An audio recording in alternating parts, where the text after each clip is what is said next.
Welcome back to Timeline of World History.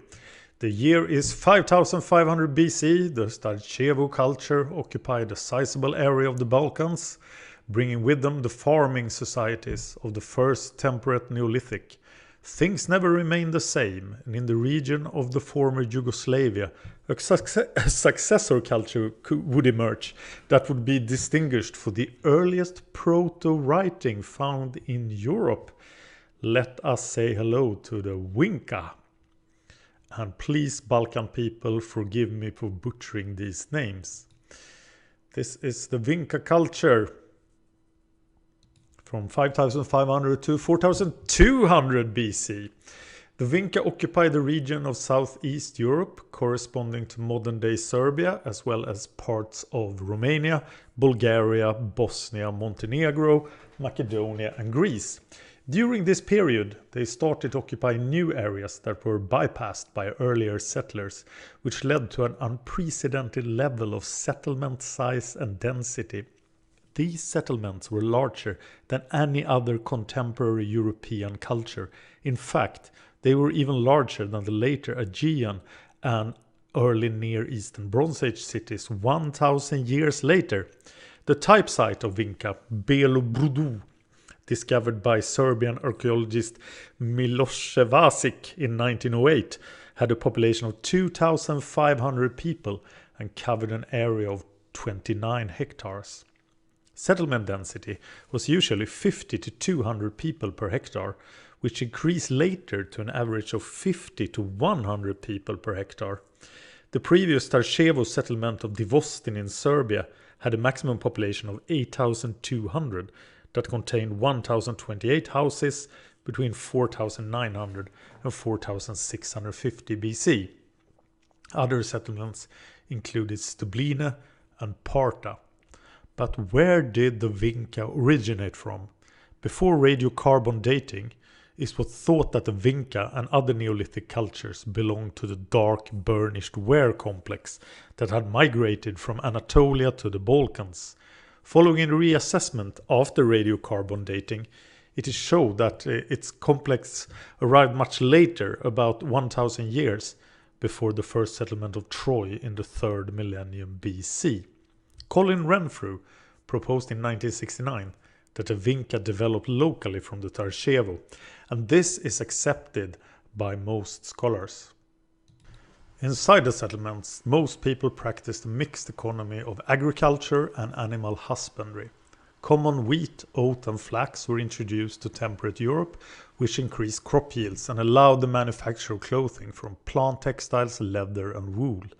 To get an idea as to what they wore, figurines depicted open-necked tunics and decorated skirts woven from flax and wool.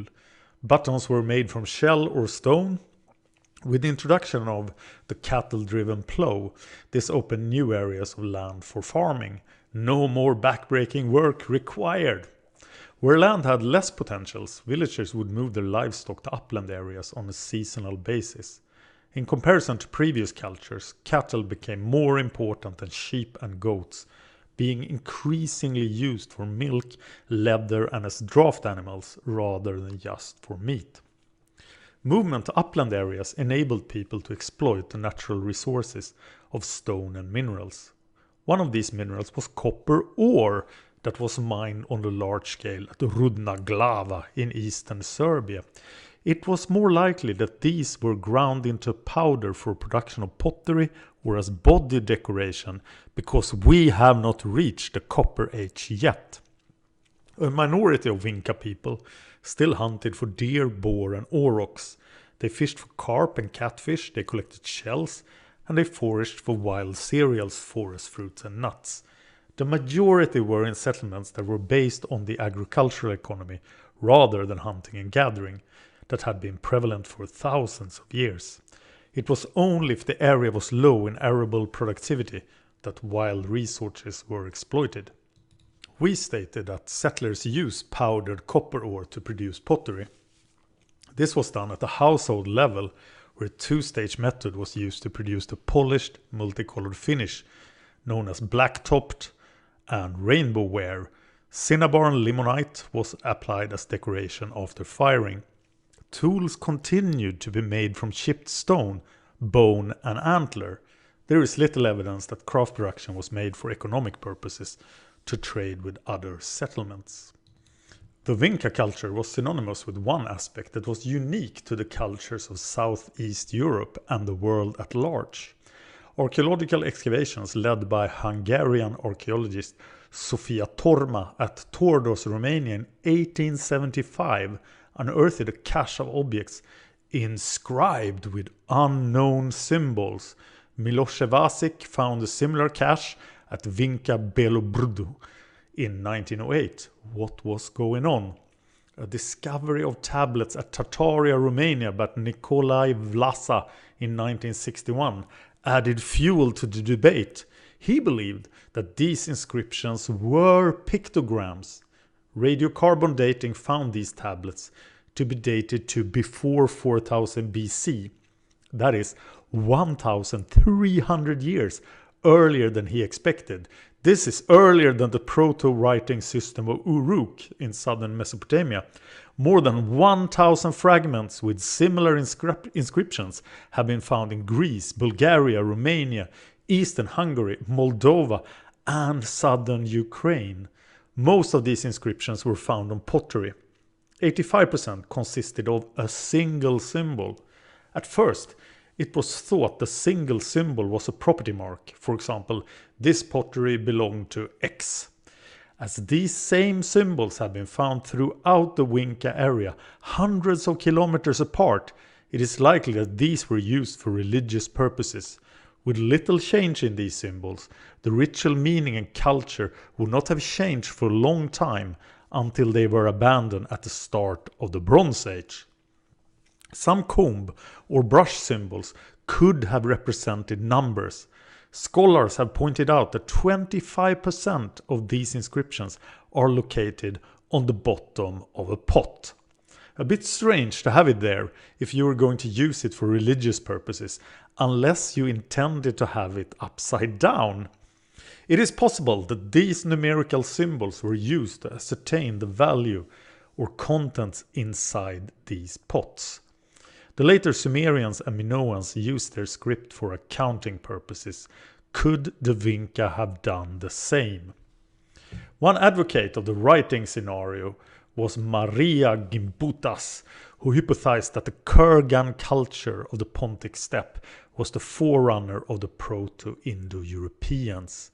She observed that Neolithic iconography was female in nature and concluded that a matriarchy culture existed that worshipped a range of gods and goddesses.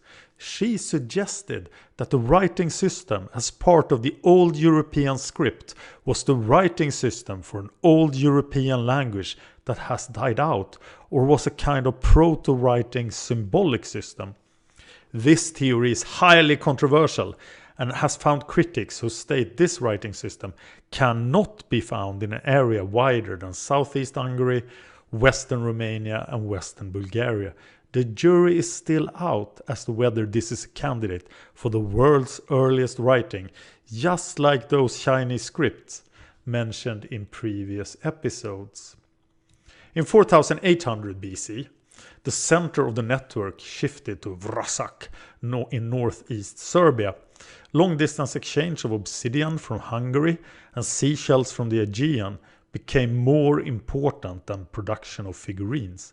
After 2,000 years of intensive farming, decreased soil fertility caused the Vinca culture to decline until it ended completely in 4200 BC.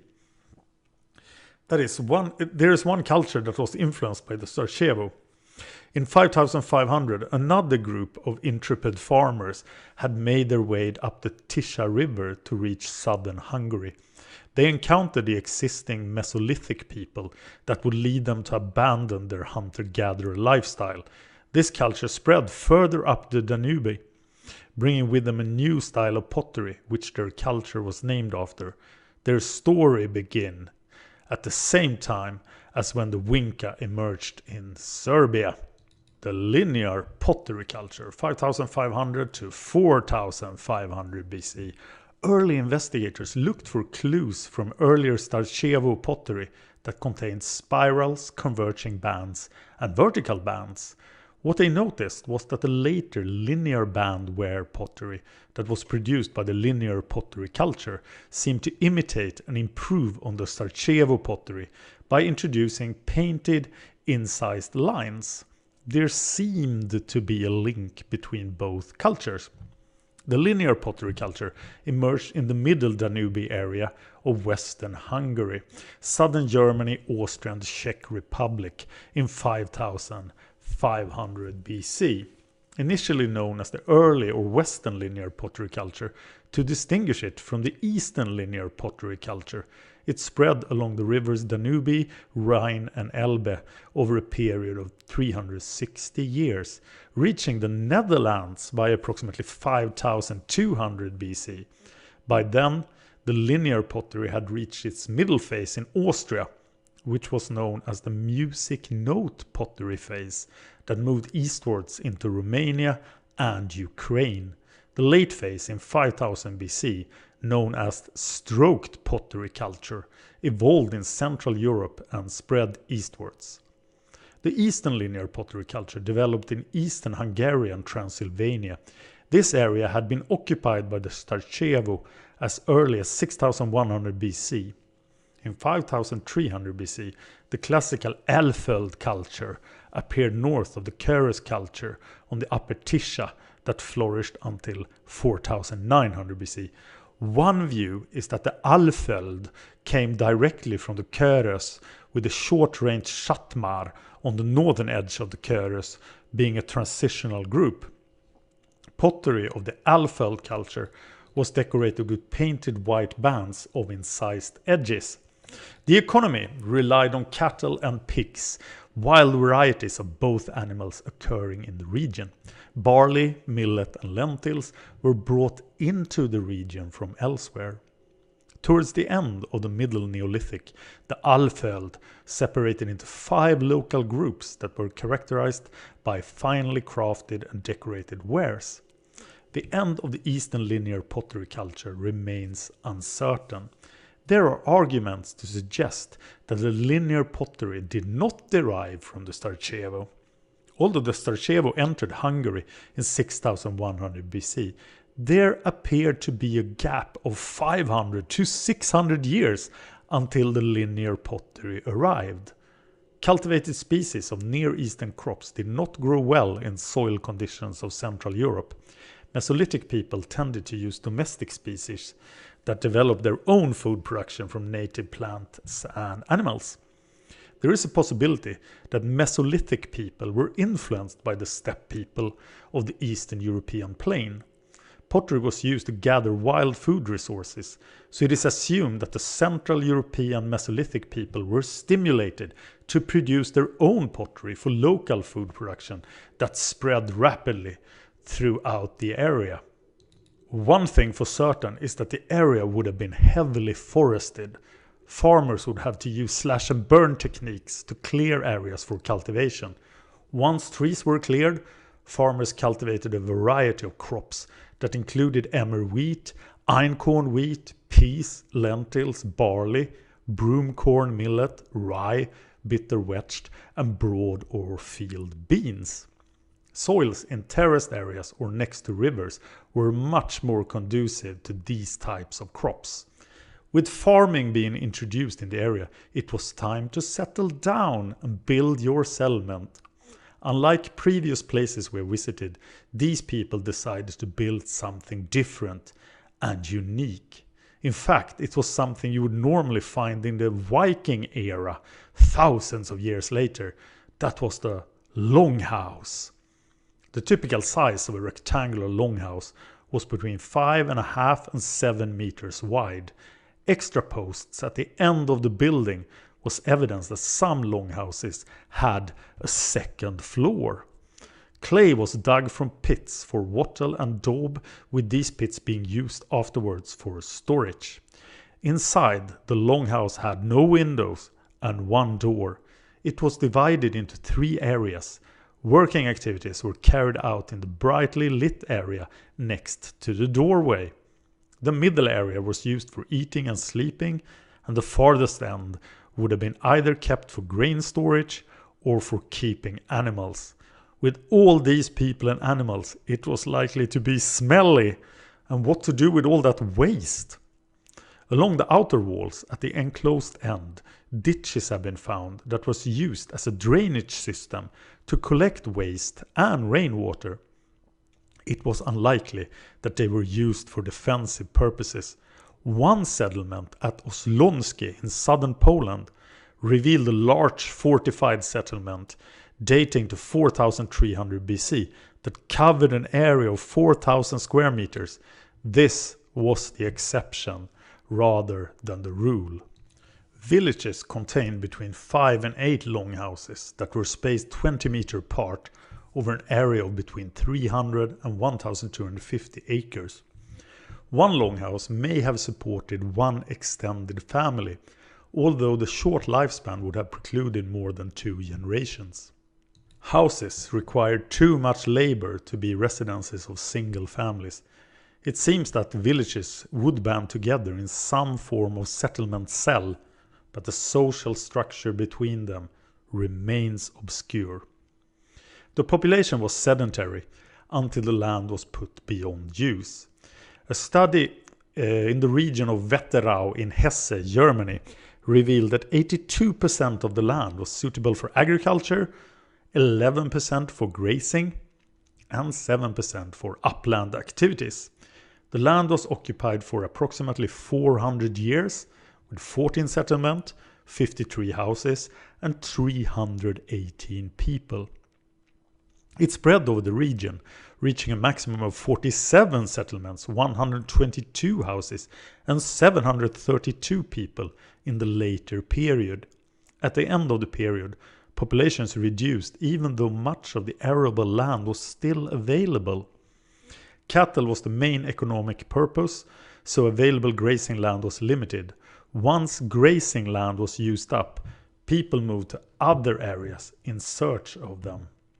To get their fresh water, people constructed wells with a log cabin lining, one layer at a time, so that the previous layers would sink into the well. You could obtain fresh water from the nearby river. Flint from southern Poland and obsidian from Byk and Tatra mountains were used to manufacture tools.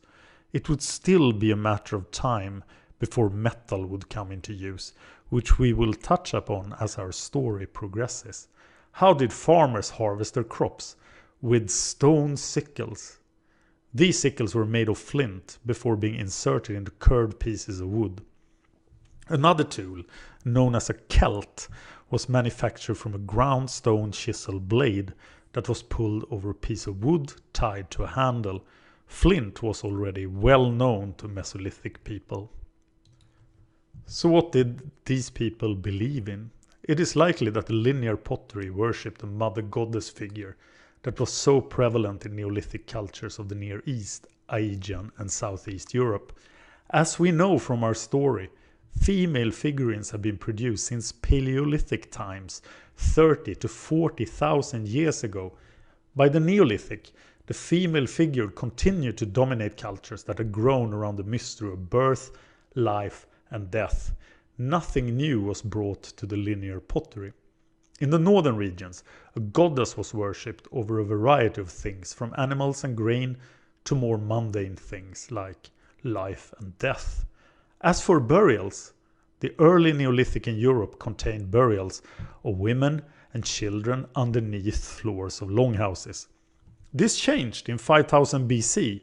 Separate cemeteries, close to but distinct from the residential area, started to be used that contained between 20 and 200 graves in groups based on kinship. This time, males were included, along with the introduction of cremation. Those that were still buried were placed in a flexed position in pits lined with stones, plaster or clay. Male graves contained stone celts, flint implements and those seashells. Female graves contained similar artifacts but also included pottery and containers of ochre. Analysis of pottery suggested that each household developed their own tradition, made by female members of the household. Grave goods had been interpreted as either personal possessions of the deceased or gifts made by other members of the village. Only 30% of graves have goods, which reflected that these people were important to the community, as if they were special or wealthier than others. A proto-chief? In 4500 BC, several cultures replaced the linear pottery across the whole area. Notable ones include the Lengyel, the Boyuan, and the Kukuteni Tripilian. The Hemudu culture, 5500 to 3300 BC. In eastern China, people started to take advantage of the improved climate conditions to settle just south of Hangzhou Bay in Zhejiang province between 5500 and 3300 BC. Named after the type site of Hemudu that was discovered 22 kilometers northwest of Ningbo in 1973. These people are believed to be the earliest to cultivate rice and produce lacquer wood. They shared characteristics with the Mayabang culture that emerged at the mouth of the Yangtze River in 5000 BC, either as two separate and distinct entities or by sharing cultural traditions with them. More on the Mayabang in a later episode. Despite being the earliest culture in eastern China to domesticate rice, the Hemudu tended to practice a hunting-gathering lifestyle, hunting deer and wild water buffalo, fishing for carp, and collecting a variety of plants, including caltrop, acorns, melon, wild kiwi fruit, blackberries, peaches, foxnuts, and bottle gourds. The culture is known for the earliest production of lacquer work in China. An example of this can be found at the Zhejiang Museum, where a red lacquer wood bowl is displayed, which is dated to between 4000 and 5000 BC. Other items, including a thick, porous, black pottery painted with plant and geometric designs, jade ornaments, carved ivory artifacts, small clay figurines, and bone whistles and wooden drums like those found in Southeast Asia. The links with Southeast Asia and Indonesia is intriguing, as some scholars suggest that the Hemudu were the progenitors of the Proto-Austronesian culture. People worshipped the sun and fertility spirit, enacted shamanistic rituals to the sun, erected bird totems, and had a belief in both the afterlife and ghosts. People were buried with their heads facing east or northeast, with most having no burial objects. Infants were buried in urn casket style burials, while children and adults received earth-level burials. A clan communal burial ground was found, dated to the later period, where two groups buried in separate parts of the burial ground were thought to denote two intermarrying clans. More burial goods were found in this communal burial ground than anywhere else at Hemudu sites. We will return to China in the next episode when we will take a look at the Baeksin culture. The Ubaid period 1, 5400 to 4800 BC. Agriculture had already been well and truly established in the Near East for thousands of years. In the last episode, we looked at the Hassuna culture that emerged in the dry farming region of northern Iraq, known as Mesopotamia in ancient times. We mentioned that they were to become influenced by events further south. How did this come about? Why did these people settle in the marches of southern Iraq? It all starts in 6500 BC with an influence of people from central Mesopotamia known as the Samara culture. They used to be known as the pre-Euphratians, but are now known as the Ubaid people. Why would anyone want to settle in southern Mesopotamia? The extreme flatness of the surrounding plain made it prone to flooding from the Tigris and from the Euphrates. Temperatures could reach as high as 50 degrees centigrade.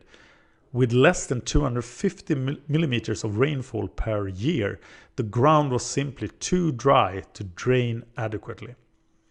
Any water that remained in the fields would evaporate quickly, with high levels of salt remaining in the fields. This was unsuitable for producing wheat. Although a small settlement did appear at Tel El Quelli in Dikar Governorate in approximately 6500 BC, not much is known about it, as the site was looted at the end of the Second Gulf War in 2003. It wasn't long before people became more established in the area, displaced from further upstream. Thanks to the high water tables of southern Mesopotamia, it wasn't long before these people developed a farming system that relied on oxen for the cultivation of irrigated, salt-tolerant crops such as barley.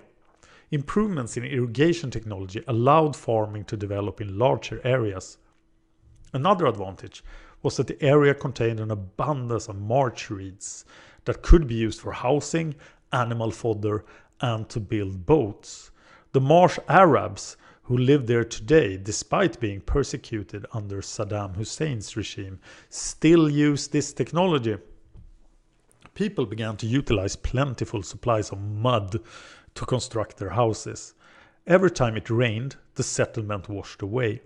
As it doesn't rain that often, it was not long before they realized they could leave the mud to dry and produce a much sturdier mud brick construction.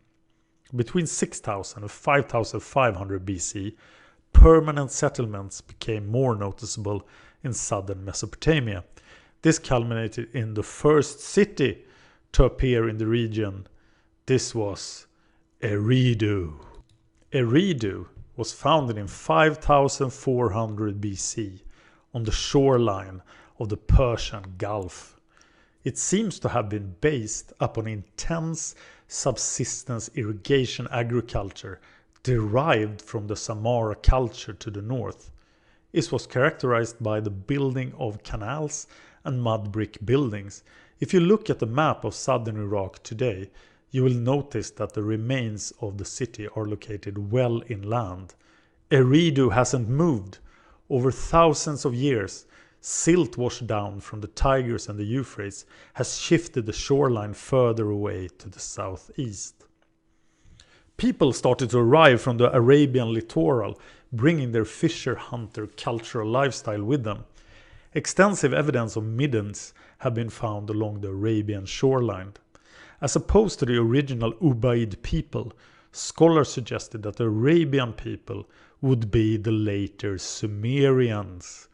After this, a group of Semitic-speaking nomadic herders arrived in the marginal desert areas, bringing their sheep and goat with them.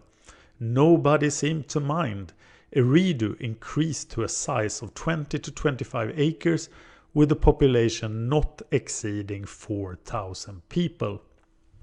According to Sumerian mythology, Eridu was the dwelling place of Enki, or Ea in Akkadian, the god of deep waters, wisdom and magic. Starting as a local god, Enki soon came to prominence, joining Anu and Enlil in the hierarchy of the Sumerian pantheon of gods. Enki needed a home. Let's construct a nice dwelling place for him. An impressive mud brick temple complex, known as either the Absu Temple or House of the Aquifer, was constructed, that served as both a communal place of worship and as a center for collection and distribution of agricultural goods. This could only happen due to social developments that allowed some members of the community to gain distinct status. Power of these newly developed elites derived from control of agricultural resources and construction of further irrigation canals that led to one family emerging to administer harvests in a central location. Away from the temple, archaeological levels contain masses of fish bones that were used as offerings to Enki. Social organizations beyond the household developed within communities, with all families contributing to the temple cult. A priest class would develop inside the temple to rule the city.